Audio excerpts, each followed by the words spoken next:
তৎকালীন জামানায় এক যুবক নবীর কাছে যায় বলে, ইয়া রাসূলুল্লাহ, ইয়া হাবিবাল্লাহ, আল্লাহর নবী গো, আমাকে আপনি তওবা করায়া দেন, আমি গুনাহগার, আমি পাপী, আমারে কি আল্লাহ মাফ করব?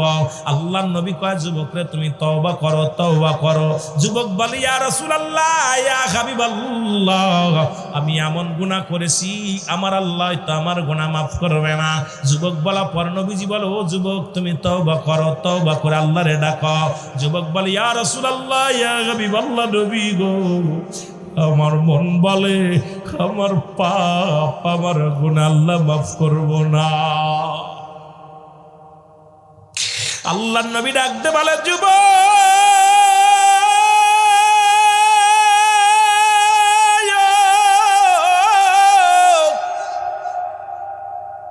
পৃথিবীর মধ্যে তুমি এমন কি গুনাহ করেছো রে, যে গুনাহ আমার আল্লাহ মাফ করব না? যুবক বলে, ইয়া রাসূলুল্লাহ, ইয়া হাবিবাল্লাহ, মক্কা মদিনা আপনি জানতেন, মক্কা মদিনার জমিনে কাফনের কাপড় চুরি হতো রে। যুবক, খুব খেয়াল করবেন। ইয়া রাসূলুল্লাহ, ইয়া হাবিবাল্লাহ, ওই মক্কা মদিনার কবরে মানুষ শোয়ানো পর ওই গোরস্থান থেকে মুসলমান কাফনের কাপড় হারায়া যেত। ইয়া রাসূলুল্লাহ, ইয়া হাবিবাল্লাহ, ওই কাফনের কাপড় দুনিয়ার কেউ চুরি করে না, আমি সেই চোর। ইয়া রাসূলুল্লাহ, আমি ওই কাফনের কাপড়গুলো চুরি করতাম। আল্লাহর নবী কয়, যুবক, দুনিয়ার মধ্যে কি অন্য কোনো কাজ পাও নাই? দুনিয়ার মধ্যে কি অন্য কোনো কর্ম পাও নাই?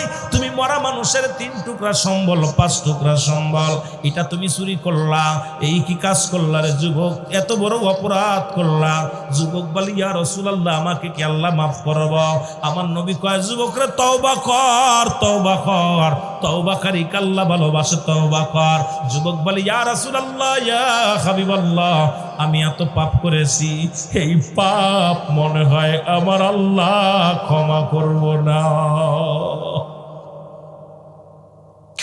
আল্লাহর নবী বলে, যুবক রে, এত বড় পাপ কি করছো বলো? যুবক বলে, ইয়া রাসূলুল্লাহ, ইয়া হাবিবাল্লাহ, অনেকদিন যাবত মক্কা মদিনায় কোনো মানুষ মরে না, আমারও ব্যবসা ভালো না, আমিও চুরি করতে পারি না।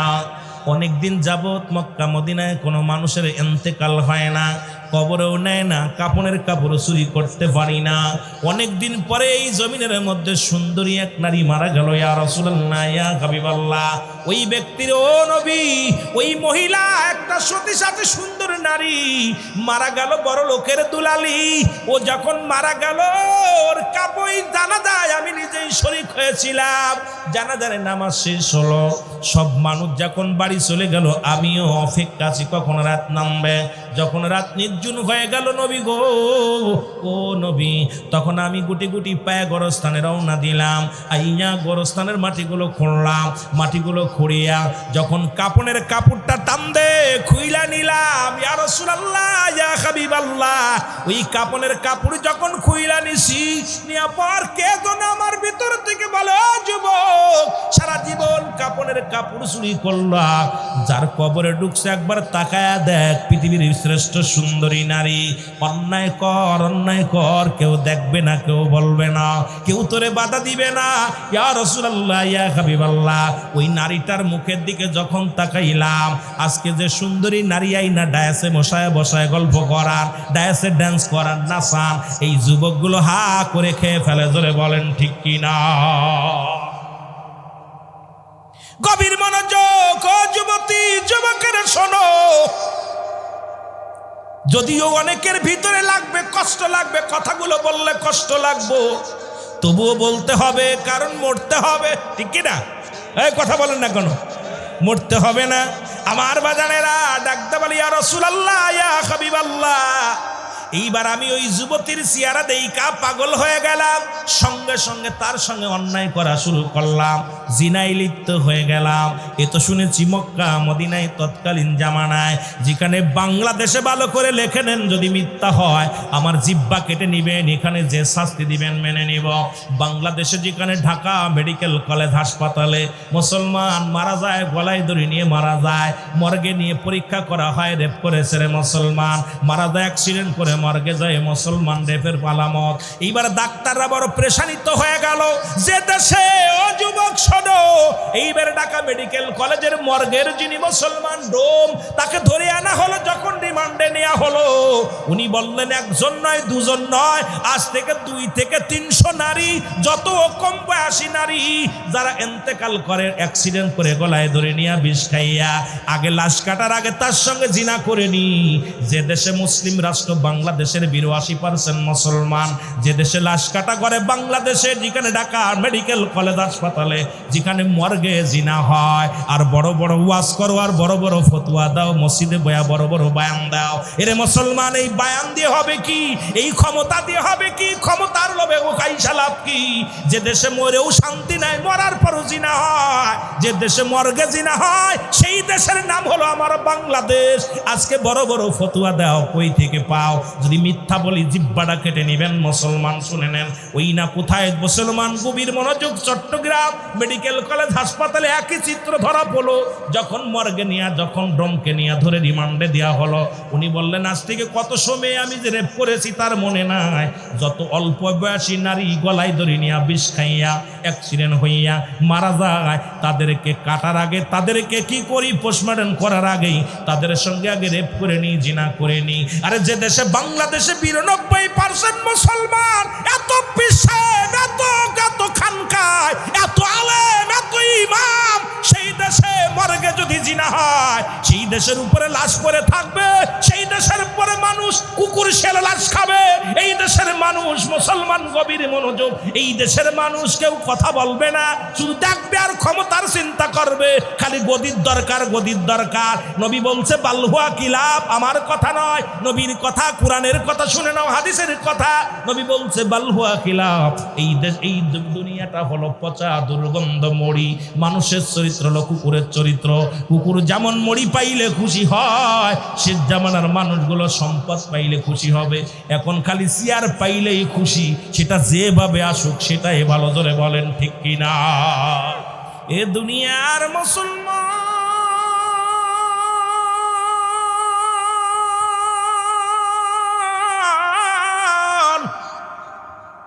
আল্লাহ রাব্বুল আলামিন রিয়াজুল জান্নাহ, বেহেশতের বাগানে বসার মতো, আসার মতো সুযোগ দান করল।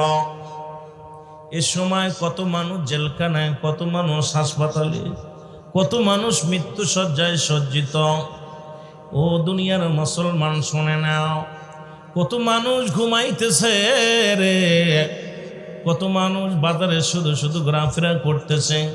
আল্লাহর প্রিয় পাগলেরা, নবী প্রিয় পাগলেরা এই জান্নাতের বাগানে বয়া পড়ছে।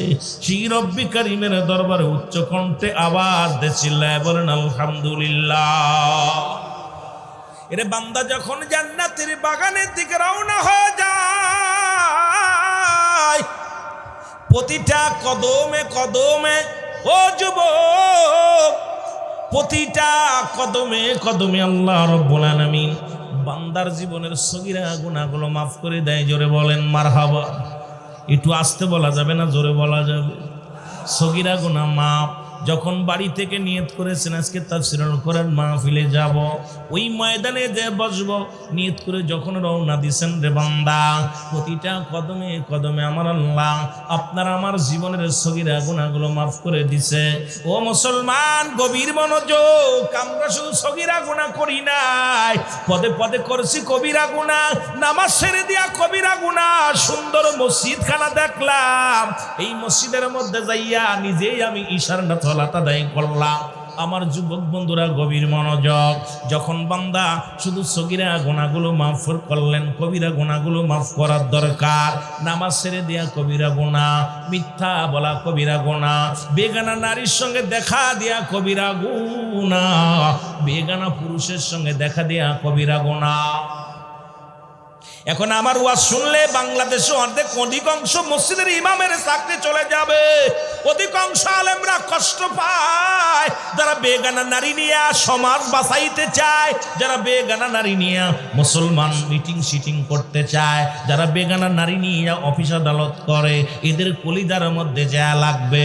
ও মুসলমান, হারামকে হালাল বলার এখতিয়ার কারুর নাই। কারণ মাদারুজ্জান নবুয়াতের প্রথম খণ্ডের মধ্যে বয়ান করে শরীয়তের দৃষ্টিতে কোনো ব্যক্তি যদি হালালকে হারাম বলে সঙ্গে সঙ্গে কাফের হয়ে যাবে। সুতরাং পৃথিবীর কোনো মুফতি, পৃথিবীর কোনো যুবক, পৃথিবীর কোনো আলেম হারামকে হালাল বলার এখতিয়ার কারোর নাই। মুসলমান শুনে নেন, হালালকে হারাম বলার এখতিয়ার যেমনি নাই, হারামকে হালাল বলা যাবে না, হালালকে হারাম বলা যাবে না। এই গুনাহগুলো মাফের দরকার আছে কিনা? আর একটু জোরে জোরে চিল্লায় বলেন আছে কিনা? আসেনি? এখন যদি মারা যায় সগীরা গুনাহ আসার কারণে মাফ হলো, এখন কবিরা গুনাহগুলো মাফের দরকার আছে না? কথা বলেন আছে? আল্লামা খুদবি রাহমাতুল্লাহ বয়ান করে, দুনিয়ার মানুষ শোনো, কিয়ামত পর্যন্ত আর কোন নবী আইব না, কিয়ামত পর্যন্ত নবীদের দরজা বন্ধ, কিয়ামত পর্যন্ত আর কোন নবী আইব না, কিয়ামত পর্যন্ত তওবার দরজা খোলা। ও যুবক বন্ধুরা শুনে নাও, ওই 300-350 বছর কেঁদে কেঁদে বাবা আদম মাপ পেয়েছিল, বলেছিল রব্বানা জালামনা أنفسنا وإن لم تغفر لنا وترحمنا لنكونن من الخاسرين।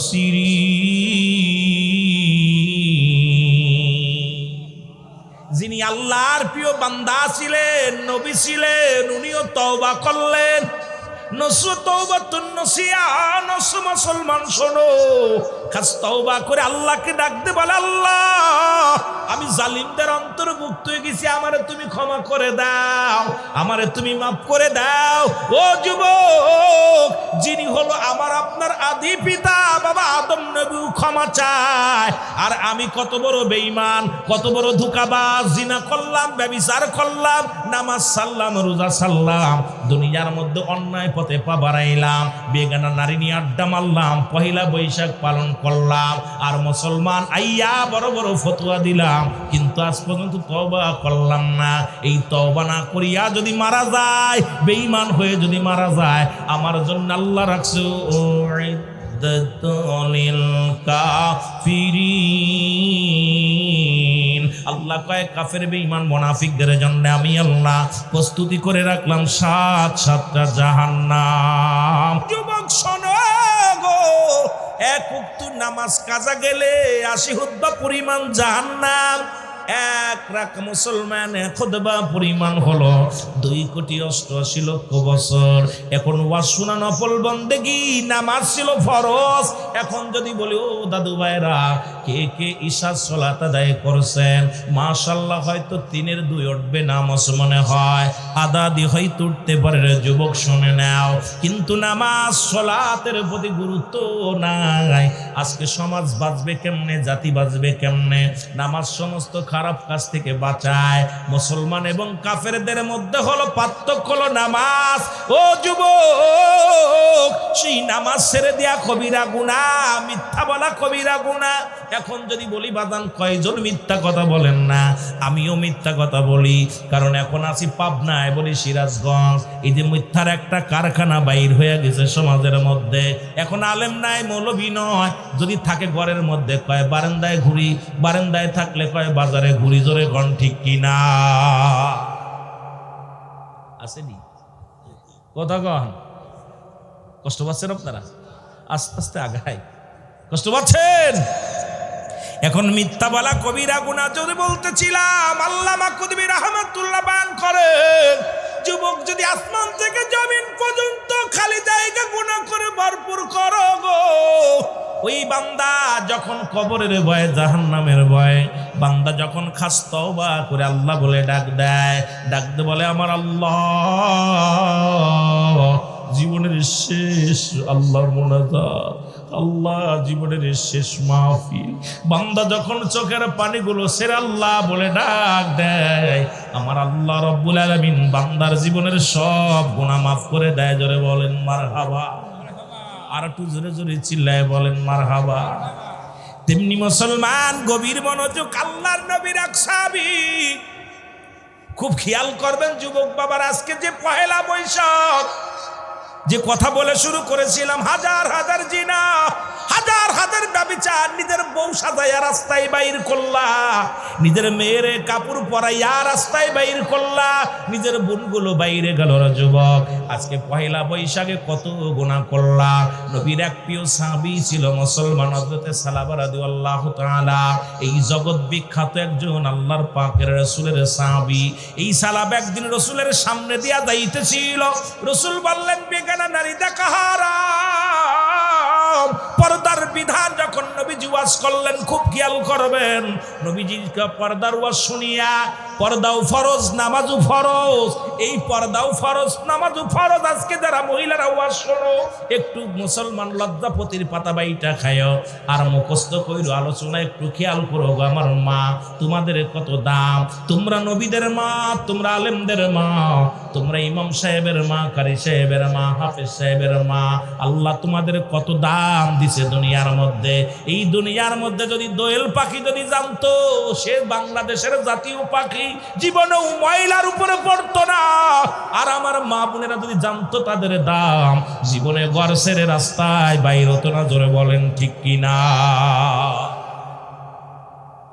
বাংলাদেশের দোয়েল পাখি যদি জানতো যে আমি বাংলাদেশের দোয়েল পাখি জাতীয় পাখি, ও আইয়া টেবিলের পর বয়া কোথায় বাদ দে, ঠিকই নেই। যারা এমপিরা মন্ত্রীরা আইলে আইরে দাম, কোন দিয়ে একটা এমপি আইলে এত দাম, মন্ত্রী আইলে এত দাম, তো জাতীয় পাখি ওর কি কম দাম? কথা কয় না, এটা কি যেন তেন ব্যাপার, দেশের একটা জাতীয় সম্পদ। এই পাখি আঁকবে সিদ্দিকী সাহেব, তাড়াতাড়ি নাস্তা নিয়ে কমপ্লিট কর, নাইলে তোর কিন্তু শোকেস করুন। কথা কন ঠিক কি না? আহা, দোয়েল যেমন তার নিজের দাম জানে না, ও ময়লার উপরে পড়ে, গোবরের উপরে পড়ে, তদ্রূপ মারা জানে না তাদের দাম। ওদের গর্ভে থেকে অসংখ্য নবী আসছে, ওদের গর্ভে থেকে অসংখ্য ওলি আসছেন, ওদের গর্ভে থেকে অসংখ্য আল্লাহর ওলিরা আসছেন, অসংখ্য আলেম বাইর হয়েছে, অসংখ্য রাসূল বাইর হয়েছে, অসংখ্য আলেম দ্বীন বাইর হয়েছে, অসংখ্য কোরআনের পাখি বাইর হয়েছে, কিন্তু ওদের দাম ওরা নিজেরা জানে না। জোরে বলেন ঠিক কিনা? ওদের কি বলবো, আস্তে আস্তে যাই, দেখা যাক কোন পর্যন্ত যা যাক। কেন? কারণ একটা আয়াতের তাফসীর করতে গেলে রাত শেষ, ওদিকে কখন যাব দেখা যাক। ধীরে ধীরে একটু কথা বলে আসি, তারপর ওয়াজ দেখা যাক, সময় পালি করবো, না হলে থাক। একটু মহব্বতের সঙ্গে জিকির করুন, লা ইলাহা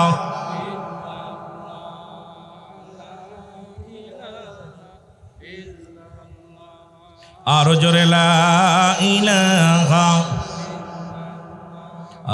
লা ইলাহা।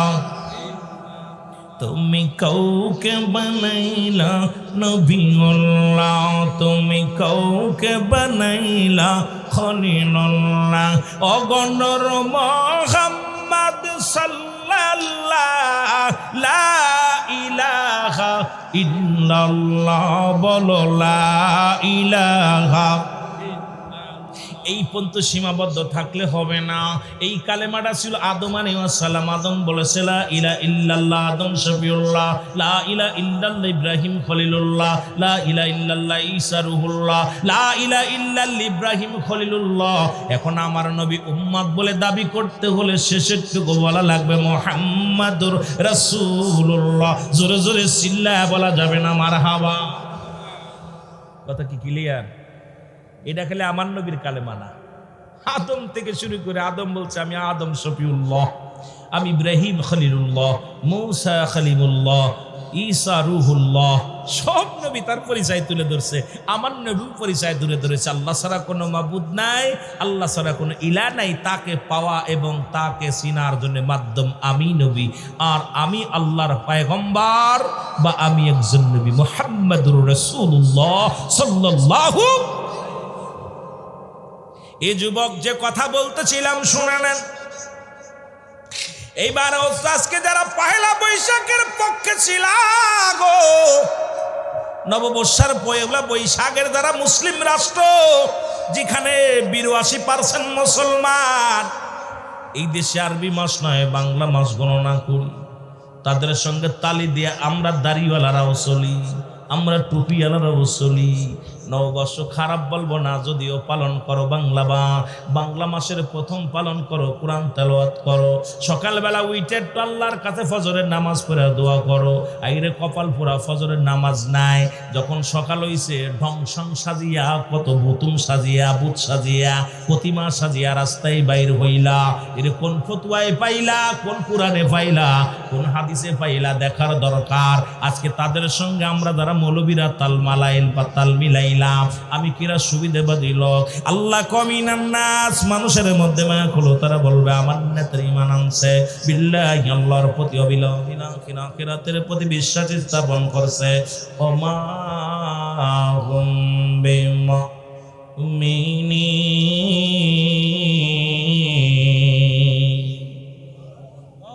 চোর বাটপার আছে সব ধরবানে আস্তে আস্তে।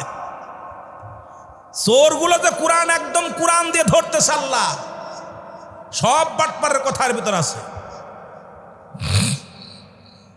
ও যুবক, দিলের কান্ডা লাগা শুনে নাও, গভীর মনোযোগ। আল্লাহর নবীর সাহাবী সালাবা রাদিয়াল্লাহু তাআলা গো, উনি রাস্তা দিয়ে জোহরের নামাজ পড়তে যখন যাইতেছিল রে, দেখে এক ঘরের মধ্যে এক মহিলা গোসল করা অবস্থায় গোসল করতেছে। খুব খেয়াল করবেন বাবা, এই গোসল করা অবস্থায় ঘরের পর্দা সরে গেছে, আর সঙ্গে সঙ্গে মেয়েটাকে আল্লাহর ও মুসলমান নবীর সাহাবী সালাবা রাদিয়াল্লাহু তাআলা দেখে ফেলছে।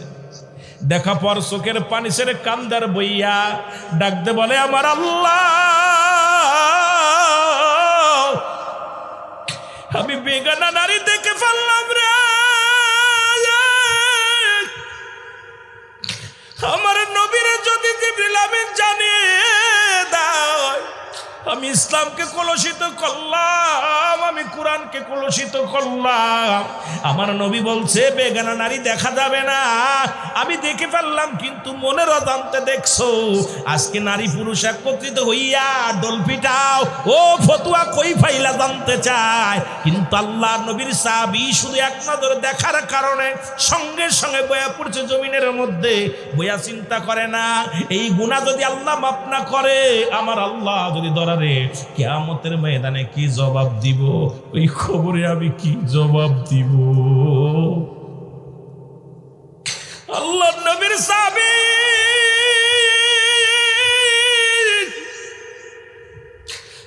যুবকেরা দিলের কান্না লাগা শোনো,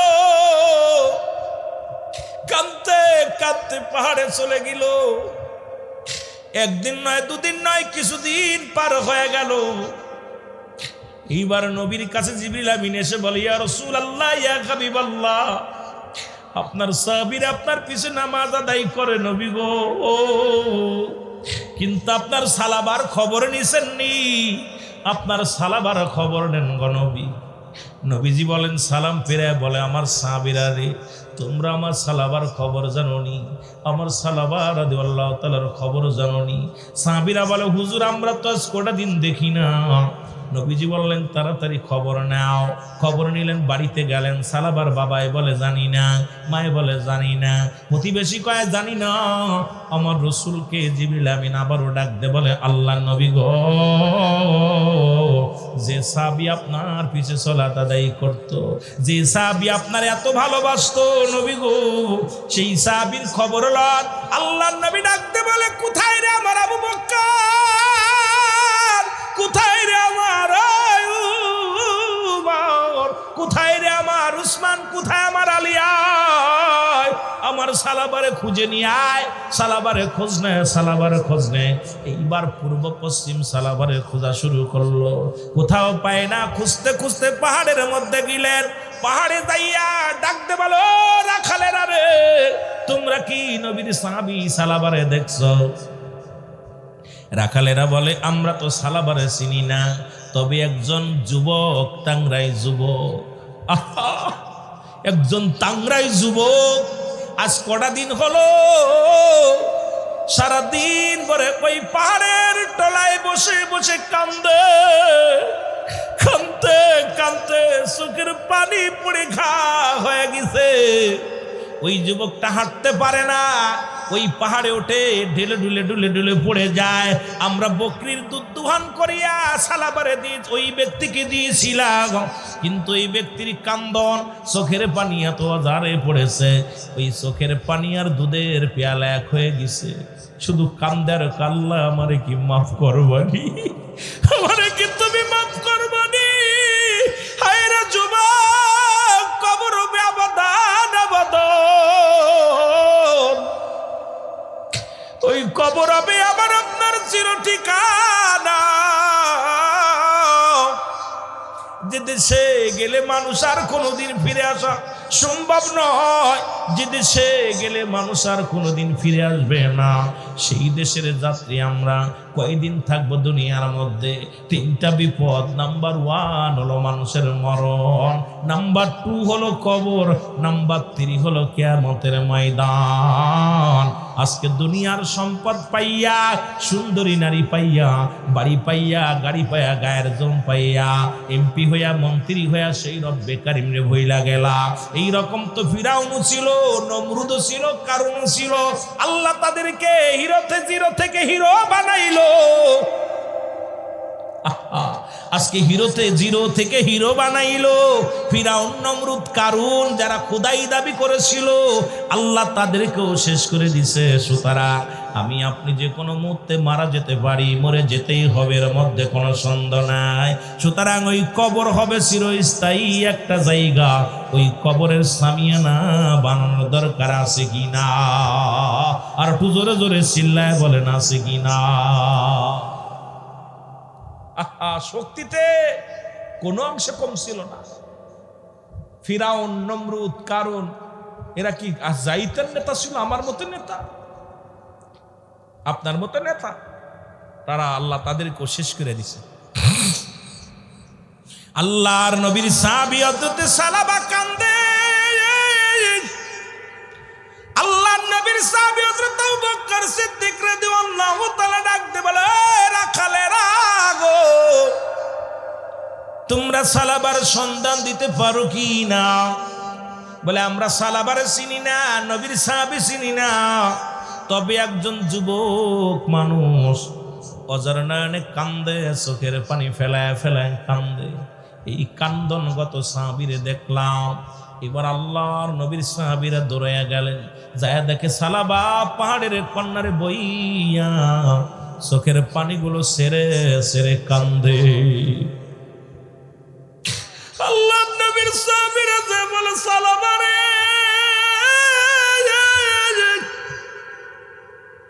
ও সালাবা, তুমি এখানে বসে কান্দো,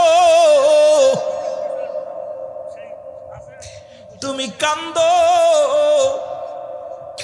অথচ নবী তোমারে খোঁজে, সাহাবীরা আমরা খোঁজাখুঁজি করি, কোথায় তুমি ছিলা? আল্লাহর নবীর পাগল সাহাবী সালাবা রাদিয়াল্লাহু তাআলা ডাক দে বলো, ভাই আবু বকর রে, আগে বলো আমার পাপের কথা কি দুনিয়ার মানুষ জেনে গেছে? আমার পাপের কথা কি আমার মদিনার নবী জেনে গেছে? আমার পাপের কথা কি জিবরিল আমিন আইয়া নবীরে জানায়া দিছে? হযরত আবু বকর সিদ্দিক রাদিয়াল্লাহু তাআলা ডাক দে কো, সালাবা, তুমি এমন কি অপরাধ করেছো, এমন কি অন্যায় করেছো? জানি না, তোমার পাপের কথা তো রাসূল কিছু বলে নাই, আমরা তো কিছু জানি না, তুমি এত কান্দো কেন? সালাবা কয়, আগে বলো আমার রাসূল কিছু বলছেনি? কয় না। আমি একটা বেগানা নারী গোসল করা অবস্থায় দেখে ফেলছি। আরে আমার আল্লাহ কি আমারে মাফ করবো? আমার রসুল কি আমারে ক্ষমা করবো? আমি কি ইসলামের বিধান নষ্ট করলাম? আইরে যুবক বন্ধুরা, ইসলামের বিধান শোনো, পর্দার বিধান শোনো। এইবার নবীজির সাহাবীরা বলো, সালাবা চলো, রসুল তোমার জন্য অপেক্ষা করতেছে। এইবার সালাবারে নিয়ে রাহমাতাল লিল আলামিনের কদমের মধ্যে আসলেন। রাসূলুল্লাহর কাছে যখন হাজির করলেন, আমার নবী কয়, সালাবারে তুমি কইছিলা? বলে, ইয়া রাসূলুল্লাহ, ইয়া হাবিবাল্লাহ, আমি তো চোখের জিনা করে ফেলেছি। ইয়া রাসূলুল্লাহ, ইয়া হাবিবাল্লাহ, নবী গো, আমি তো চোখ দিয়ে একটা বেগানা নারী গোসল করা অবস্থায় দেখে ফেলেছি। নবী গো, আমি মনের অজান্তে দেখেছি, আমি ইচ্ছা ছিল না। আমি যাওয়ার পথে যখন পর্দা সরে যায়, গোসলখানার পর্দা সরে গেছে, ওই গোসল করা অবস্থা আমি দেখে ফেলেছি। নবী গো, আমার গুনাহকে আল্লাহ মাফ করবো। আমার নবী কয় সালাবারে, তোমার বিষয় তো আমার আল্লাহ জিবরিল আমিন দিয়ে কিছু জানাই নাই, তাহলেও তুমি পড়ো। সালাবা পড়ে এবার তওবা করে আস্তাগফিরুল্লাহ রাব্বি মিন কুল্লি যামবি আতুবু ইলাইহি। সবাই আমার সাথে পড়েন আস্তাগফিরুল্লাহ রাব্বি মিন কুল্লি যামবি আতুবু ইলাইহি লা হাওলা ওয়ালা কুওয়াতা ইল্লা বিল্লাহিল আলিয়্যিল আযীম। লা ইলাহা ইল্লাল্লাহু লা ইলাহা মুহাম্মাদুর রাসূলুল্লাহ সাল্লাল্লাহু আলাইহি ওয়াসাল্লাম। আশহাদু আল্লা ইলাহা ইল্লাল্লাহু ওয়াহদাহু লা শারীকা লাহু আশহাদু আন্না মুহাম্মাদান আবদুহু ওয়া রাসূলুহু। জোরে জোরে চিল্লায় বলা যাবে না আল্লাহু আকবার। আর একটু জোরে জোরে চিল্লায় বলা যাবে না আল্লাহু আকবার। একটু মহব্বতের সঙ্গে জিকির করেন লা ইলাহা, আর জোরে লা ইলাহা, মহব্বতে লা ইলাহা, লা ইলাহা ইল্লাল্লাহু মুহাম্মাদুর রাসূলুল্লাহ সাল্লাল্লাহু আলাইহি ওয়াসাল্লাম। এই দুনিয়ার মুসলমান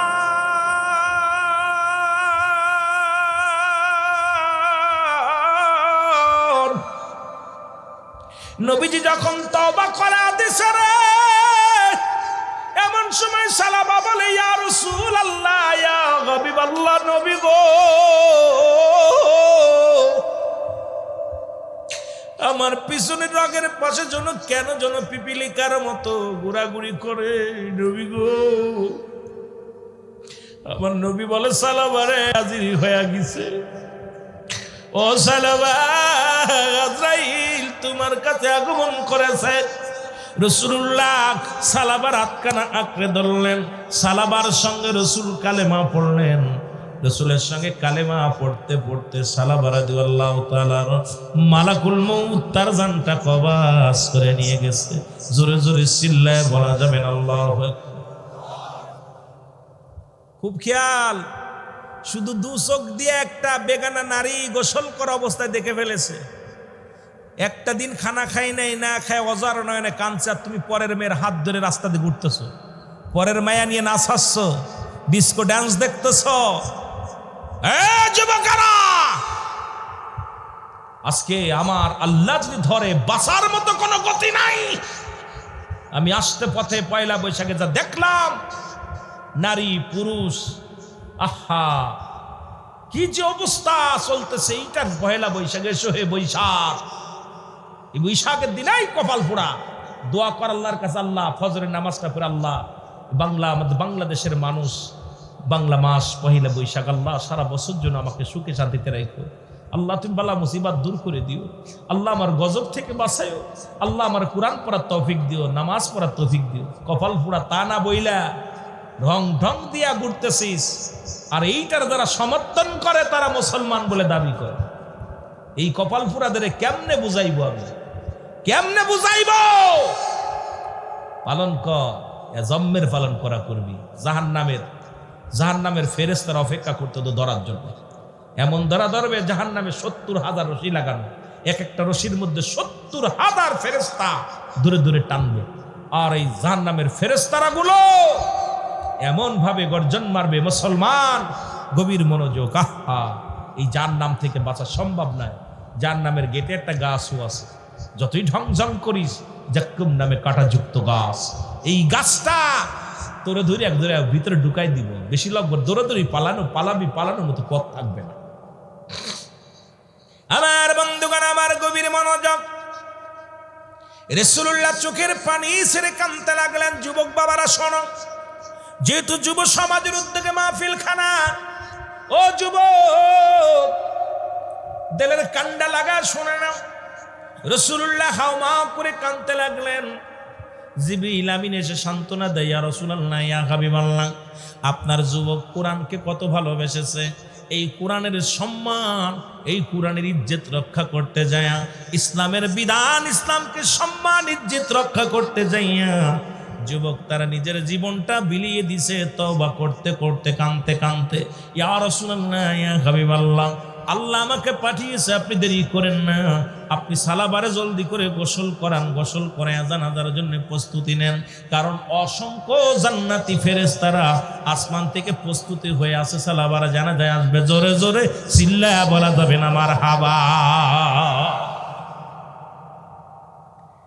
এই নবীজি সাহাবীদের কথাগুলো শুনতে গেলে ভিতরে কেন যেন ধৈর্য ধরতে পারি না। তারাও যারা জান্নাতের সংবাদ পেয়েছে, রাসূল বলছে আবু বকর ফিল জান্নাতি, উমর ফিল জান্নাতি, উসমান ফিল জান্নাতি, আলী ফিল জান্নাতি, তারা তো নামাজ ছাড়ে না। আর আমরা কপাল পুরা জান্নাতের শুভ সংবাদ পাইলাম না, তারপরে নামাজ ছাড়ি, রোজা ছাড়ি, দুনিয়া দুনিয়া দুনিয়া দুনিয়া নিয়ে ব্যস্ত। জোরে বলেন ঠিক কিনা? আওয়াজ নাই, নিবেন নি? কথা বলেন, আসেনি পকেটে নিয়ে যাবেন? আল্লাহ কি কয় জানেন? কোরআন কি কয়? কুল্লু মান আলাইহা ফান, সব শেষ করে দিবে কে?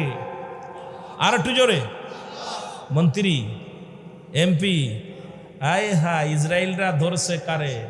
ধরছে কারে? ইরান রে। ধরছে কারে? ফিলিস্তিন রে। আইরে দোয়া করতেছে, আর আল্লাহ যখন ধরব, রব্বে কারিম যখন ধরবে, ছুটার মতো পথ নেই। এখন তো অন্য রাষ্ট্র একটু সাথে থাকলে একটু সাহস পাচ্ছে, সেদিন আল্লাহ যেদিন ধরবো কেউ পাশে থাকবো না। জোরে বলেন থাকবো? আল্লাহ যেদিন গজব দিব থাকবো। যুগে যুগে অসংখ্য নবীর উপরে গজব দিছে, অসংখ্য কমের উপর আল্লাহ গজব দিছে। কারণ কি? তার অনুগত্য অস্বীকার করছে। বাংলাদেশে গজব অচিরে আসতেছে, কারণ বুঝা আমি বলে যাই, আজকে আপনাদের সামনে বলে গেলাম, বেশি দিন দেরি নাই, লোহার মই ডালা হবে দেশের উপরে, লোহার মই ডালা হবে, অসুরি অসুর খাবে, মানুষ মানুষের লাশের উপর দিয়ে হাঁটবে। ভালো করে লিখে নেন, আমি সিদ্দিকী সাহেব বলে গেলাম। কারণ রাজনীতির যে অবস্থা, দেশের যে অবস্থা, দেশের প্রতিটা মানুষ এই চেয়ারের জন্য পাগল। তারা দেশের ভাবে না, সবাই চেয়ারের চিন্তা। জোরে বলেন ঠিক কিনা? কারণ ওরা মানুষকে মেরে, মানুষকে হত্যা করে হলেও ক্ষমতা ক্ষমতা চেয়ার দরকার। এই মানুষগুলো দেখবেন, আমি লিখে নেন ভালো করে, যে সিদ্দিকী সাহেব এই মহল্লা এসে বলে গেছে রক্তের বন্যা হবে, ওই কাশ্মীর মুসলমানদের দখলে আসবে। কারণ কিয়ামতের যে আলামতগুলো আমি গুনাহগার ওয়াজ করেছি, সবগুলো এখন আমাদের ভিতরে দেখতে। জোরে বলেন ঠিক কিনা? অবস্থা খুব শোচনীয়। কি বলেন? সব শেষ কিনা? আরো জোরে বলেন শেষ কিনা? আমার কথাগুলো একটু খেয়াল করবেন, বসে বসে বসে বসে একটু খেয়াল করবেন। সিদ্দিকী সাহেব বলে গেল কথাগুলো কত দূর সত্য, আপনার বিবেক বলে দিবে। এই জন্য অ্যারিস্টটল, সক্রেটিস বইলা খাফার বলছেন, নো দাইসাল, নিজেকে নিজে চিনতে হবে, মান আরাফান নফস, নিজের নফসকে চিনতে হবে, কলবুস সালিম, আত্মাটাকে প্রসিদ্ধ করতে হবে।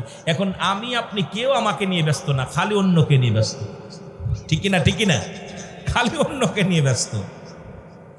একটু মহব্বতের সঙ্গে দুরূদ শরীফ পড়ুন। আল্লাহুম্মা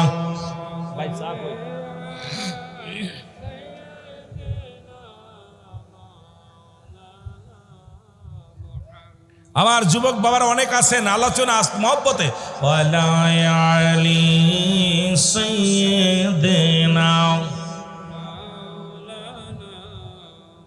এ দুনিয়ার মুসলমান,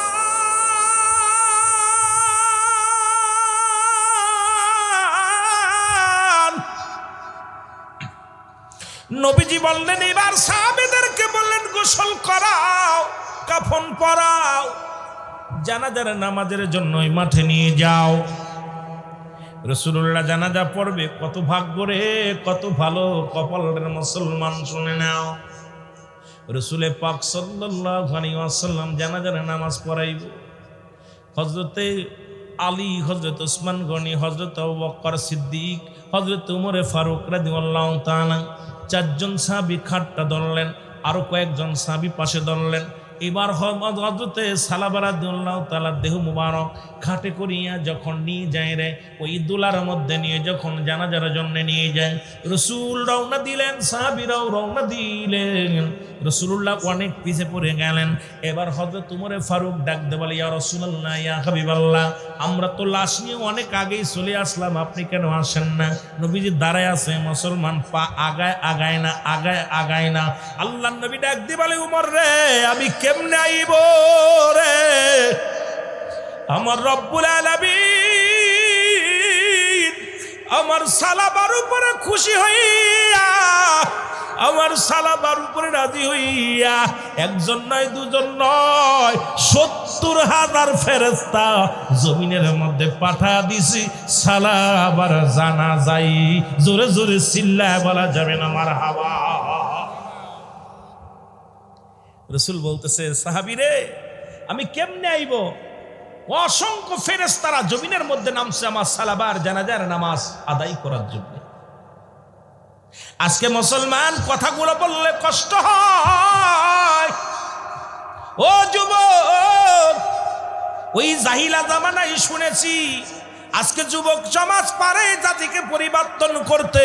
এরাও পারতো আজকে খেলা দিতে, অনেক জেলায় লাঠি খেলা দিছে, ঘুড়ি দৌড় দিছে, বিস্কুট দৌড় দিছে, চেয়ার সিটিং দিছে, কত মেলা আসতে পথে কত স্কুল দেখলাম। স্কুলে মুসলমান নারী পুরুষ খেলা দেয়, কিন্তু এলাকার মানুষগুলো কত ভালা। আল্লাহ রাব্বুল আলামিনের গোলামেরা, এই গোলামেরা সব ফেলায়া জান্নাতের বাগান সাজাইছে। আল্লাহ এলাকার যুবক বৃদ্ধদের মধ্যে তুমি রহমত দান করো। আজকে কেন বলতেছি, বাংলার জমিনে গজব আসছে তার প্রমাণ নিয়ে যান। তৎকালীন জামানায় এক যুবক নবীর কাছে যায় বলে, ইয়া রাসূলুল্লাহ, ইয়া হাবিবাল্লাহ, আল্লাহর নবী গো, আমাকে আপনি তওবা করে দেন, আমি গুনাহগার, আমি পাপী, আমারে কি আল্লাহ মাফ করব? আল্লাহর নবী কয়, যুবকরে তুমি তওবা করো, তওবা করো। যুবক বলে, ইয়া রাসূলুল্লাহ, ইয়া হাবিবাল্লাহ, আমি এমন গুনাহ করেছি আমার আল্লাহ তো আমার গুনাহ মাফ করবে না। যুবক বলা পর নবীজি বলে, ও যুবক, তুমি তওবা করো, তওবা করে আল্লাহরে ডাকো। যুবক বলে, ইয়া রাসূলুল্লাহ, ইয়া হাবিবাল্লাহ, নবী গো, আমার মন বলে আমার পাপ, আমার গুনাহ আল্লাহ মাফ করব না। আল্লাহর নবী ডাকতে বলে, যুবক,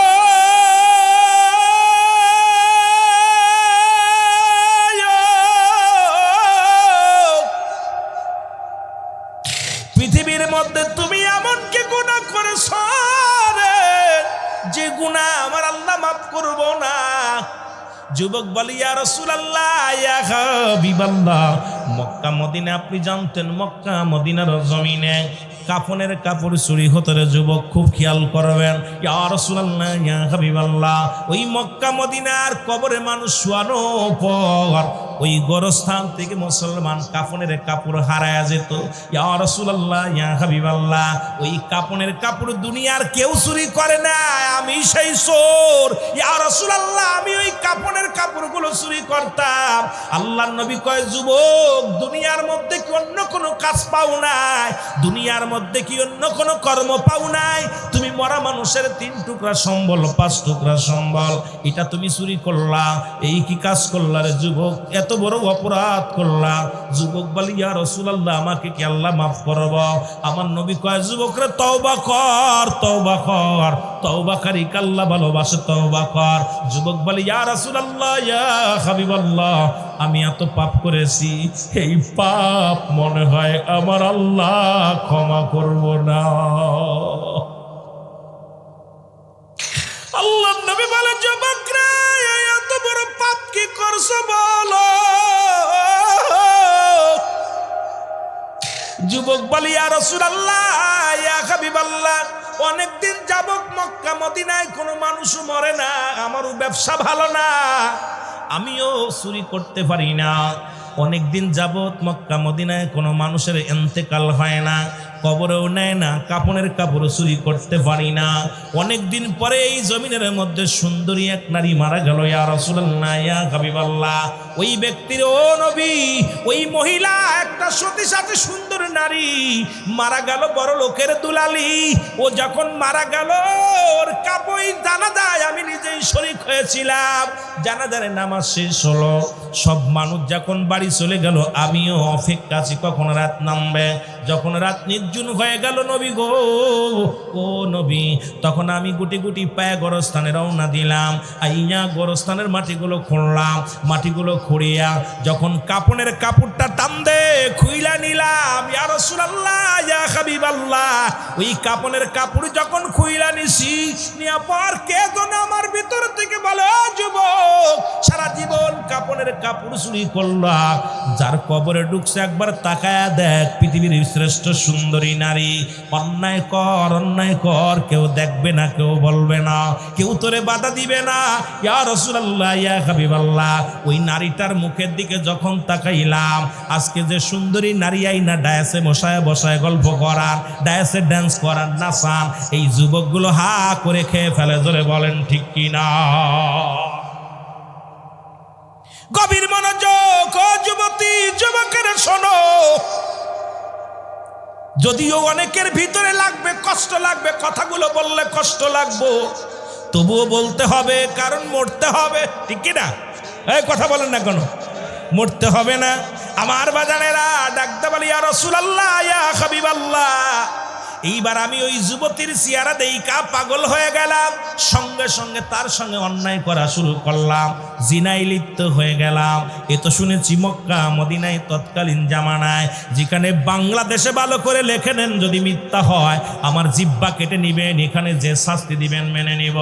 বাংলাদেশে যেখানে ঢাকা মেডিকেল কলেজ হাসপাতালে মুসলমান মারা যায়, গলায় দড়ি নিয়ে মারা যায়, মর্গে নিয়ে পরীক্ষা করা হয়, রেপ করেছে রে মুসলমান, মারা যায় অ্যাক্সিডেন্ট করে মর্গে যায় মুসলমান, রেপের পালামত। এইবার ডাক্তাররা বড় প্রেশানিত হয়ে গেল, যে দেশে, ও যুবক শোনো, এইবার ঢাকা মেডিকেল কলেজের মর্গের যিনি মুসলমান ডোম, তাকে ধরে আনা হলো, যখন রিমান্ডে নেওয়া হলো, উনি বললেন একজন নয়, দুজন নয়, আজ থেকে 2 থেকে 300 নারী, যত কম বয়সী নারী যারা ইন্তেকাল করে অ্যাক্সিডেন্ট করে গলায় ধরে নিয়ে বিষ খাইয়া, আগে লাশ কাটার আগে তার সঙ্গে জিনা করে নি।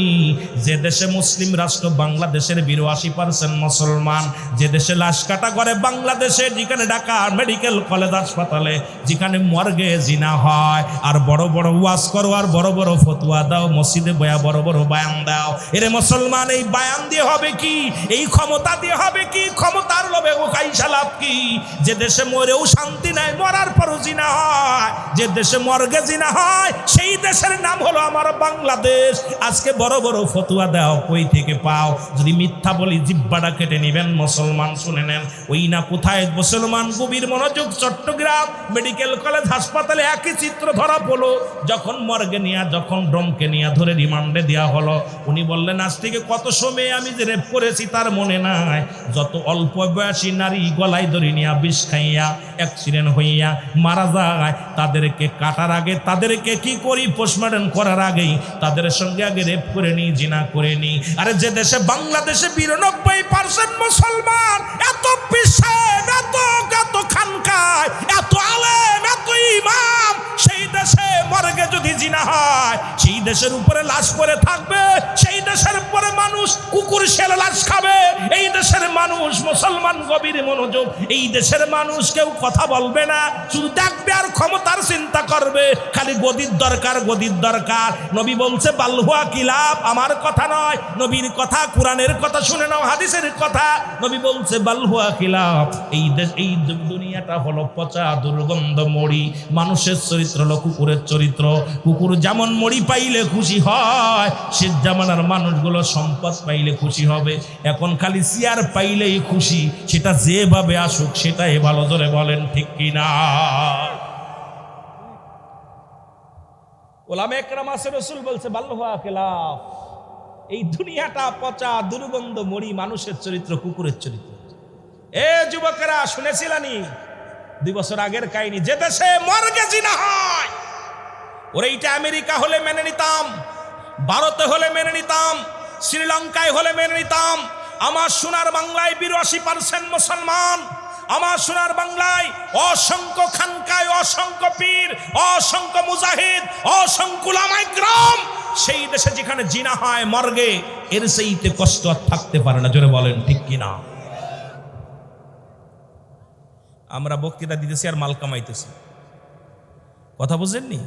স্বার্থের জন্য ওয়াজ করতে, সব স্বার্থের জন্য, স্বার্থবাস, নিজের ক্যারেক্টার নষ্ট না হয়, এই উচিত কথা বলা যাবে না, বললে দোষ। আসি খালি গিবাত করতে, ওয়াজে বইয়া কোরআন থেকে টায়াত পড়ে খালি গিবাত, খালি গিবাত। কোন কিতাবে পাইলা? হক কথাগুলো বলো, সত্য। সমাজ বাঁচাও, জাতি বাঁচাও, নিজে বাঁচাও, পরিবার পরিজনকে বাঁচাও। জোরে বলেন ঠিক কিনা? বর্তমান যে সমস্ত ওয়াজ, যদিও আমি আগেই বলেছি বাবা আমি এত বড় আলেম না, এত বিজ্ঞ ওলামায়ে কেরাম যে ওয়াজ করতেছে, আমার মন বলে ওই আমরা যখন ছোটবেলা মসজিদ ছিল কাঁচা, মানুষের ইমান ছিল পাকা, এখন মসজিদ হয়েছে পাকা, মানুষের ইমান একেবারেই ফাঁকা। যেন বলেন ঠিক কি না? আমাদের মাগুরার একটা লোক ভাষায় বলে উপরে ফিটফাট তলে নাকি সদরঘাট, কথা বুঝেননি? ভাষাটা আমাদের মাগুরা জেলায় বলে উপরে ফিটফাট তলে হলো সদরঘাট, বলে নাকি? মার হাবা, তাহলে তো আপনাদের সঙ্গে মিলাই গেছি। তা আমরা উপরে খুব সিয়ারার ভিতর সিয়ারা সুরত দেখাইতেছি, আহা ভিতরে একদম সব ক্লিয়ার। সুদের ভিতর, ঘুষের ভিতর, জিনার ভিতর, বেবিচারের ভিতরে কি যে অবস্থা, এই যে সমাজে, যদি বলেন এর থেকে বাঁচা কি সম্ভব? এই রে মানুষ শুধু বেহুশ দুনিয়ার পিছে, কি জবাব দিবি রে তুই আল্লাহর কাছে? বলেন কি জবাব দিবি রে তুই? একটু মহব্বতে বলেন, এই রে মানুষ শুধু বেহুশ, এই রে মানুষ দুনিয়ার পিছে, কি জবাব দিবি রে তুই আল্লাহর কাছে? বলেন কি জবাব দিবি? আহা, জবাব দেওয়ার মতো কোনো উপায় থাকবে না। যাররা যাররা ব্যবহার, যাররা যাররা হিসাব হবে। আল্লাহর নবী বলে, যুবক মনে আসেনি? দূর হয়ে যা, আমার সামনে থেকে দূর হয়ে যা। যুবক বলে, ইয়া রাসূলুল্লাহ, ইয়া হাবিবাল্লাহ, নবী গো, যখন আমি এই জিনা করে যখন কবর থেকে লাফ মেরে উঠলাম কাপড়ের কাপড় নিয়ে, সঙ্গে সঙ্গে ভিতর থেকে কে যেন একটা আওয়াজ শুনতে পাইলাম, ডাক দে বলে, যুবক রে, আজকে তুমি আমার সামনে অন্যায় করলা, আমি আল্লাহর আদালতে মামলা দিলাম, আমি আল্লাহর আদালতে মামলা দিলাম। আল্লাহ তোমাকে যেন না ছাড়ে, কারণ তোমাকে একদিন কবরে আসতে হবে। আমি অসহায় নারী, বাধা দিতে পারলাম না। আমি অসহায় নারী, আজকে কবরে তোমার বাধা দিতে পারলাম না। তুমি আমার সামনে অন্যায় করলা, রব্বি করিমের আদালতে আমি মামলা দিলাম। আমার আল্লাহ যেন কোনোদিন তোমারে ক্ষমা করে না। ইয়া রাসূলুল্লাহ, আমি এরপরে বাড়ি গেলাম। বাড়ি যা যখন আমি গোসল করিয়া খানা খাইলাম, নবী গো, ইয়া রাসূলুল্লাহ, আমি ঘুমাইতে পারি না, এরপরে খাইতে পারি না। ওই আওয়াজটা বারে বারে আমার কানে এসে লাগে, যুবক রে, তোমার কবরে আসা লাগবে, এই কবর তোমারে ছাড়বে না।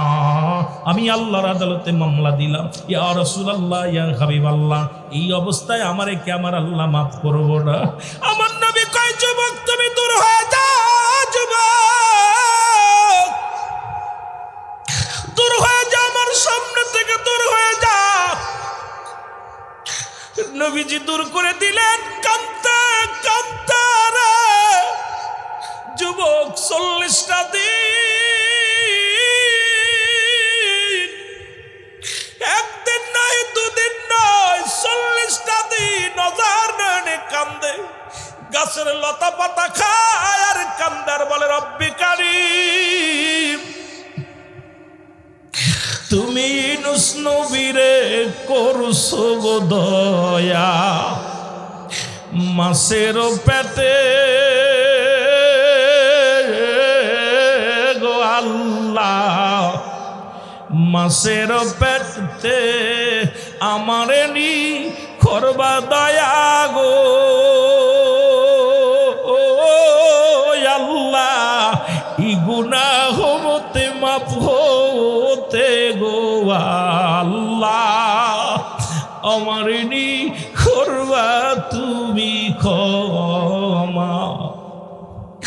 তুমি মুসা নবীরে করছো গো দয়া, ওই তোর পাহাড়ে উঠাইয়া আমারে নি করবা দয়া। আল্লাহ তোবার লাগিয়া গো আল্লাহ আমারে নি করবা তুমি দয়া। তুমি ইব্রাহিম নবী কি করছো গো দয়া, নমরুদের গুনে গো আল্লাহ আমারে নি করবা দয়া। এই গুনাহ হইতে গো আল্লাহ ও আমার আল্লাহ। জোরে জোরে চিল্লা বলা যাবে না মারহাবা। আল্লাহ গো তুমি ইউনূস আলাইহিস সালামকে মাফ করেছো, ইব্রাহিমকে মাফ করেছো, মূসাকে মাফ করেছো, পরীক্ষা করেছো, সব পরীক্ষায় তুমি তারে পাস করাইছো। এখন আমারে কি পাস করাইবা? যুবক একদিন নয় দুদিন নয় 40টা দিন খানা খায় না রে, 40টা দিন অনাহারে পড়ে আছে রে। চোখের পানি পড়তে পড়তে ঘা হয়ে গেছে, চোখের পানিগুলো পড়ে মুখের গোস্তগুলো খসে খসে জমিনের মধ্যে পড়ছে। এমন সময় এলহাম এসে গেছে, যুবকরা আর কান্দিস না, তোর চোখের পানি জমিনের মধ্যে অনেক পড়েছে। তুই একটা পাপের কারণে ভুলের নফসের খায়াছে পড়ে এমন একটা পাপ করে ফেলেছিস, আর 40টা দিন অনাহারে জমিনের মধ্যে গোড়াগড়ি করিস। যা তওবা কর, তোর তওবা আল্লাহ কবুল করেছে। যা যা মদিনার নবীর কাছে যা, কারণ মদিনার নবী তোরে দয়া করবে, তোরে তওবা করাইয়া দিবে। মদিনার নবীর কাছে দৌড়ে আসছে রে আইয়া বলে ইয়া রাসূলুল্লাহ ইয়া হাবিবাল্লাহ নবী গো। আল্লাহর নবী বলে যুবক রে তুমি আবার আইছো। যুবক বলে ইয়া রাসূলুল্লাহ ইয়া হাবিবাল্লাহ আপনার কদম থেকে যদি বিতাড়িত করে দেন নবী গো আমি কোথায় যাব? আমার তো যাওয়ার জায়গা নাই, আমার তো বলার জায়গা নাই নবী গো। ও নবী আমারে আপনি মাফ করে দেন। আমার নবী কয় যুবক রে তওবা কর, তওবা কর, তওবাকারী আল্লাহ ভালোবাসে। বাবারে আমার যুবকের মুখের দিকে তাকায় দেখে রাসূলুল্লাহ যুবকের মুখের গোস্তগুলো খুশি খুশি পড়ে গেছে, যুবকের হাড্ডিগুলো ও মুসলমান শুকায় গেছে, গায়ের গোস্তগুলো শুকায় কঙ্কাল হয়ে গেছে। জিবরিল আমিন বলে নবী গো আর কিছুক্ষণ বাঁচবে, হয়তো ঘন্টা খানেক জমিনের মধ্যে হায়াত আছে, আপনি যদি তওবা না করায় দেন জাহান্নামের লাড়কি হয়ে যাবে। নবী গো যে ব্যক্তি এত বড় একটা অন্যায় করে অনুশোচনা হইয়া কাঁদছে তাকে আল্লাহ মাফ করে দিছে, আপনি তওবা করায়া দেন। আমার রাসূলুল্লাহ তওবা করায়া দিছে, তওবা করানোর কিছুক্ষণ পরেই দুনিয়ার মায়া ছেড়ে চলে গেছে। আজকে আমরা কত অন্যায় করলাম, কত জিনা করলাম, ব্যভিচার করলাম, একদিনও কান্দি না, একদিন অনুশোচনা করি না। আরে ভাই এই অবস্থায় যদি মারা যায় জাহান্নাম ছাড়া কোনো গতি নাই, জাহান্নাম ছাড়া কোনো গতি নাই। জোরে জোরে চিল্লায়া বলা যাবে না ঠিক কি না? আমার যুবক ভাইরা, যুব সমাজের উদ্যোগে মাহফিল, যুব সমাজ আজকে রসাতলে চলে গেছে। যুব সমাজ আজকে জাতিগুলো যুবক বয়সে একবার আল্লাহ বলা, বুড়ো বয়সে 1000 বার বলা। কারণ রাসূল যুবকদেরকে বেশি গুরুত্ব দিচ্ছে যুবক বয়স সাহাবীদের। কারণ এই বয়সে এখন রুকু সেজদা করতে গেলে কষ্ট হয়, দাঁড়ায় বেশিক্ষণ দাঁড়ায় নামাজ পড়তে গেলে কষ্ট হয়, কোরআন তেলাওয়াত করতে গেলে ভুল হয়। আমি যেটা পারবো আমার দাদু পারবে না। সেই বয়সটা আমরা, সেই যুবক বয়সটা খালি নারীর পিছে কাটাইয়া দিলাম, নারীর পিছে কাটাইয়া দিলাম। আমার দাদু ভাইয়েরা একবার কি চিন্তা করার দরকার যে এই দুনিয়ার মধ্যে যুবক মরণ কিন্তু বুড়া চিনবে না, যুবক চিনবে না, বৃদ্ধ চিনবে না। আসার সিরিয়াল আছে, যাওয়ার কোনো সিরিয়াল নাই। দেখা যায় বাবার কাঁধে সন্তানের লাশ, সন্তানের কাঁধে বাবার লাশ, দাদার কাঁধে নাতির লাশ, নাতির কাঁধে দাদার লাশ। কারণ কত ভাই আপনারা বাবারে হারিয়ে ফেলেছেন, কত ভাই আপনার আব্বা মারে কবরে দিয়ে দিয়েছেন, কত ভাই দেখেন অনেক ভাইয়ের আমার ছেলে বেঁচে আছে বাবা নাই, বাবা বেঁচে আছে সন্তান নেই। জোরে বলেন ঠিক কিনা বাবা, ঠিক কিনা বা? এগুলো আমাদের কেন আমাদের ভিতরে অনুশোচনা হয় না, কেন চিন্তা হয় না? একটু মহব্বতের সঙ্গে দুরূদ শরীফ পড়েন, আল্লাহুম্মা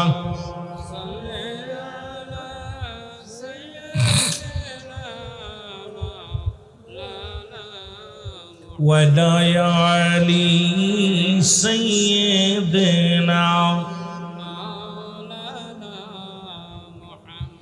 আরো জোরে বলেন, আল্লাহুম্মা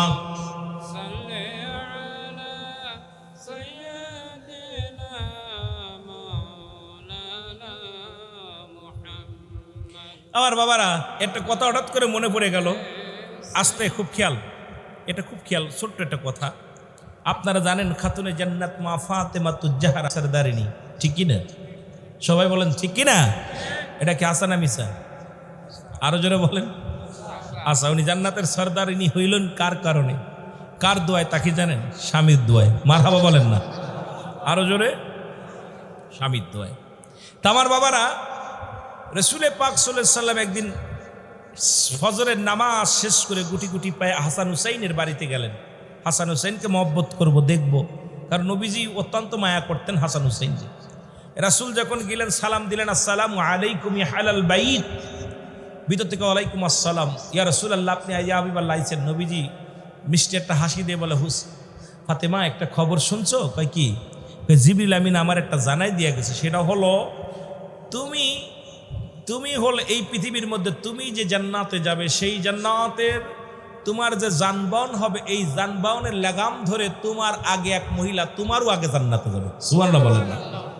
আমার মা বোনেরা শুনেন, কিন্তু আমি কিন্তু খণ্ড খণ্ড করে কথা বলতেছি যাতে করে আপনাদের বুঝতে হয়, বুঝতে ভালো হয়। একটা নিয়ে বিশ্লেষণ করে আলোচনা করলে রাত কাটিয়ে দিতে পারতাম। আমি কিন্তু খণ্ড খণ্ড করে ছোট্ট ছোট্ট কথাগুলো, যুবকদের আমার বাস্তবতা নিয়ে যে কথাগুলো বলতেছি খুব খেয়াল করবেন। রাসূলে পাক সাল্লাল্লাহু আলাইহি সাল্লাম বলেন, ফাতেমা তোমার আগে ওই মহিলা জান্নাতে যাবে।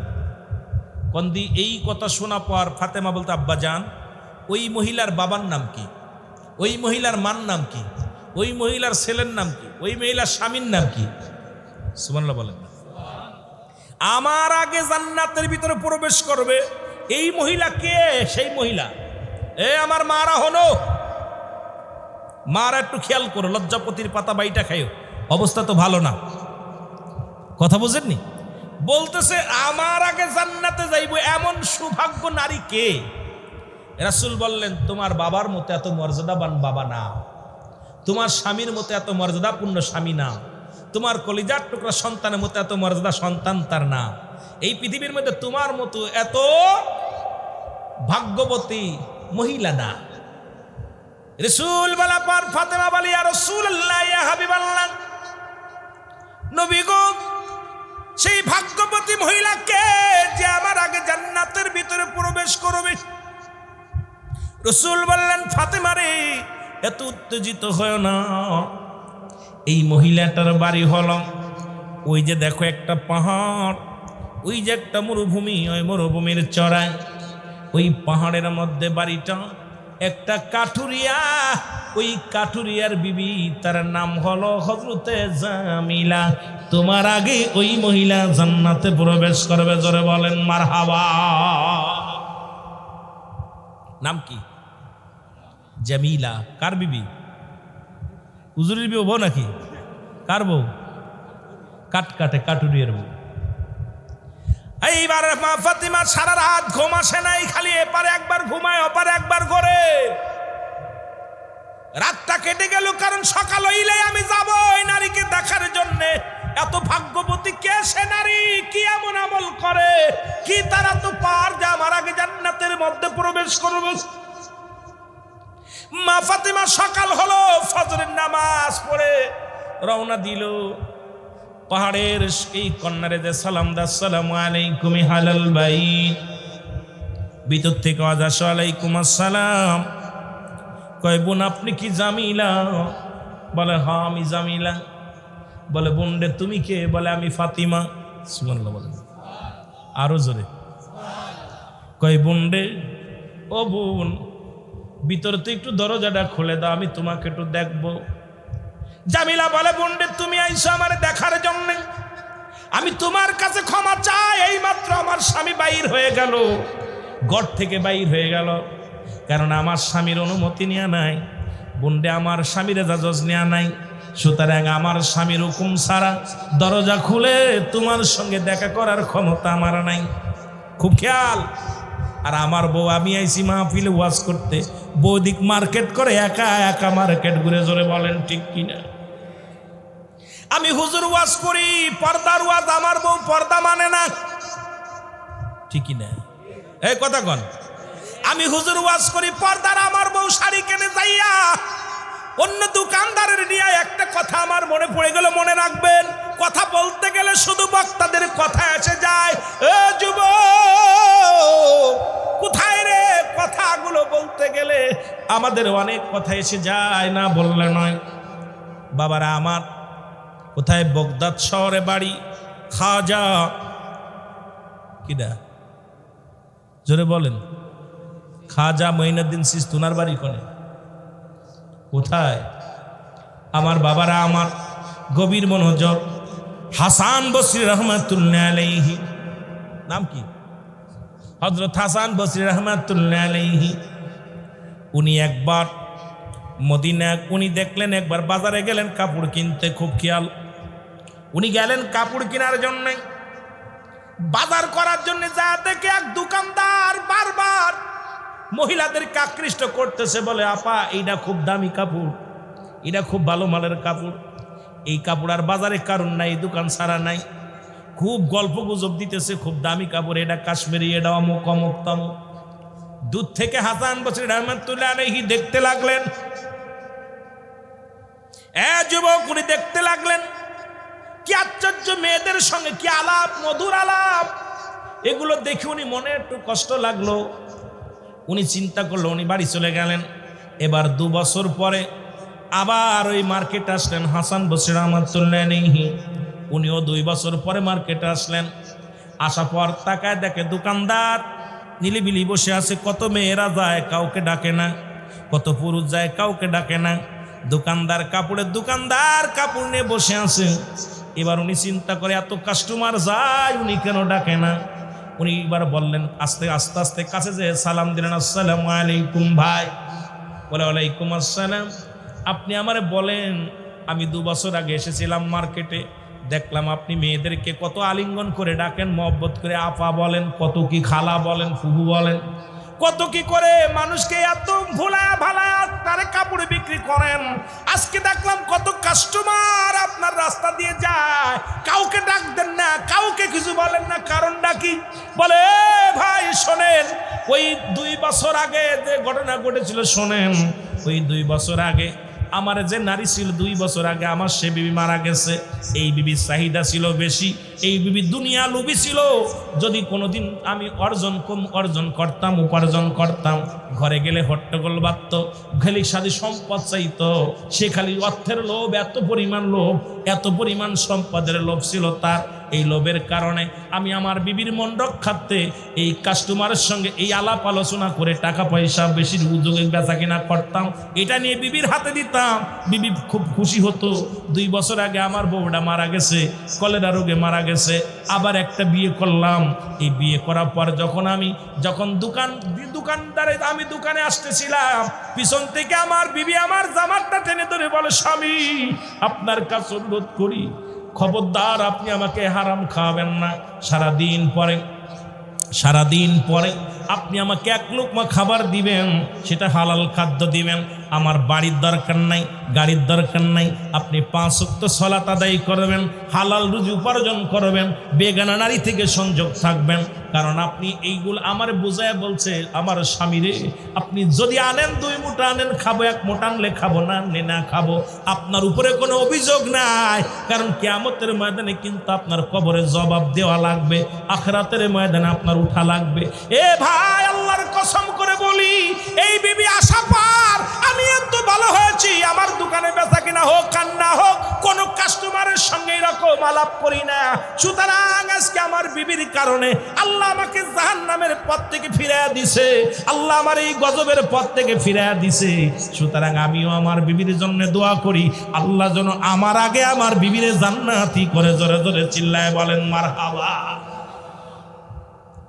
এইবার বলতেছিলাম যে কথা বলতে যাইয়া জামিলা মনে আসেনি কতক্ষণ বলে বুন্ডে এই মাত্র আমার স্বামী বাইরে এগুলো অনুমতি নিও নাই, অনুমতি ছাড়া আমি দরজা খুলতে পারবো না। জামিলা বলা পার ফাতেমা বলে বুন্ডে তুমিও মেয়ে আমিও মেয়ে, আমার সঙ্গে দেখা করার কি অসুবিধা আছে? তুমিও তো মেয়ে মানুষ আমিও তো মেয়ে মানুষ, এখন তোমার সঙ্গে দেখা করলে কি অপরাধ? জামিলা কয় বোন আমারে ক্ষমা করেন, কারণ আমি আর স্বামীর যিনি যার রুজি, যিনি আমাকে রিজিক সন্ধান করে খাওয়ান, যার দায়িত্ব আল্লাহ আমারে দুনিয়ার মধ্যে রাখছে শরীয়তের দৃষ্টিতে, আমার স্বামীর হুকুম ছাড়া পৃথিবীর কোন নারী বা পুরুষ কারোর লগে কথা বলা আমার সম্ভব নয়। আপনি আগামীকাল আসবেন, আমার স্বামীর থেকে আমি অনুমতি নিয়ে রাখবো, আগামীকাল আসলে আপনার সঙ্গে আমি খোলামেলা কথা বলবো। ধরে ধরে বলেন মারহাবা। ফাতেমা চিন্তা করে কি মেয়ে, মেয়ের লগের আমাদের বুনিরা কি করতে দেখছেন, অনুমতি লাগে না মঞ্চে এসে লাভ দুটে পড়ে। কতক্ষণ ঠিক কিনা? তোর ক্ষমতা দিবে রে ছুটায়, জাহান্নামে এমন আক্রমণ বানাবে তোদের। রাসূল বলেন, আমার আগের বক্তা বইলা গেছে, অধিকাংশ নারী জাহান্নামের মধ্যে, অধিকাংশ নারী। রাসূল বলে গেছে। আমার ভাইয়েরা, আমার বন্ধুরা, আমার গভীর মনোযোগ। পরের দিন হযরত হুসাইন রাদিয়াল্লাহু তাআলাকে কোলে নিয়ে মা ফাতিমা আবার ঘরের মধ্যে রওনা দিলেন। সালাম দা, আসসালামু আলাইকুম ইয়া আহলাল বাইত। বলে ওয়ালাইকুম আসসালাম। জামিলারে দরজা খুলে দাও। জামিলা কয় না, অসম্ভব। কয় তুমি কথা দিছিলে আজকে কথা বলবা, দেখা করবা। কয় বুন্ডে আমারে মাফ করো, কথা দিছিলাম ঠিক আছে, দেখাও করব ঠিক আছে, কারণ আমার স্বামীর থেকে অনুমতি নিয়ে আনছি তোমার সাথে দেখা করব, কিন্তু তোমার সাথে যে বালকটা আছে ওই বালকের সঙ্গে দেখা করার অনুমতি নাই। এবার জামিলা বলা পর হুসাইনের মা বলতেছে, ও জামিলা, আমার কলিজার টুকরা সন্তান মাত্র 4 বছর বয়স। এ কয় বছর? হুসাইনের বয়স তো এখন কয় বছর? 4 বছর বয়স। জামিলা বলে, বোন ইসলামের বিধান একটু বলো, যদি কোনো ছেলে হয় ছেলেদেরকে 2 বছরের বেশি দুধ পান করাতে পারবা না, মেয়ে হলে 2.5 বছর। যখন কোনো সন্তান তার অঙ্গ প্রত্যঙ্গ চিনতে পারে, সুতরাং তার সামনে পর্দার বিধান এসে যায়। সুতরাং তোমার হুসাইনের বয়স 4 বছর, সে আমার হাত পা কান নাক গলা সব টের পাবে, চিনতে পারবে। সুতরাং তার সামনে যাওয়ার এখতিয়ার আমার নাই। এই ওয়াজ যদি বাংলাদেশে করি বাবা, আমার দেশের মৌলবীদের ভাত মরে যাবে। ধরে বলেন ঠিক কিনা? এই ওয়াজ কি করা যায় বাংলাদেশে? সকালবেলায় তো আমার ডিভোর্স দিলে। হুসাইন মাত্র 4 বছর বয়স। আজকে আমাদের ছেলে মেয়ে কেন আজকে নষ্ট হওয়ার কারণ কি? বাপ মা আনন্দ মারতেছে, ও দেখতেছে সব। ছেলে মেয়ে কি বাপ মা হাসাহাসি করে, ও শেখে। ও ক্লাস 6-এ পড়ে কয় বিয়ে করবো। হুজুর দোয়া করেন ছেলেটা নষ্ট হয়ে গেছে। আরে নষ্ট তো তুই বানাইছস, ঠিক কিনা? ঠিক কিনা? নষ্ট তো তুই বানাইছিস। ইসলাম বলেছে সন্তান যখন দুনিয়ার মধ্যে আগমন করবে, মা বাবার বিছনার মধ্যে সন্তান নেওয়া যাবে না, সে যত ছোট হোক।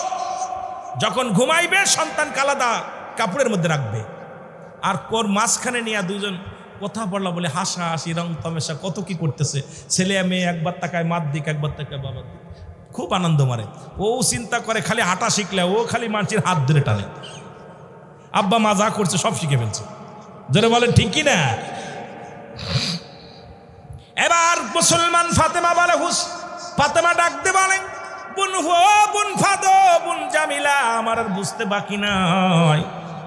এই জন্যে এই জন্য তোমার আল্লাহ তো ইজ্জত দিছে, তুমি একজন কাঠুরিয়ার বিবি হইয়া আমি যে জান্নাতে যাব সেই জান্নাতের সুয়ারি হইয়া সুয়ারির গলা রাগাম ধরিয়া তুমি আমার আগেই জান্নাতে প্রবেশ করবে। কারণ এত মর্যাদার আসন আল্লাহ তোমারে দান করেছে, কারণ ইসলামের বিধান, পর্দার বিধান তুমি এত সুন্দরভাবে মানো, যা মানার কারণে তোমার মতো এমন একজন সতী সাথী আদর্শবান নারী নিয়ে আমি জান্নাতের মধ্যে থাকবো।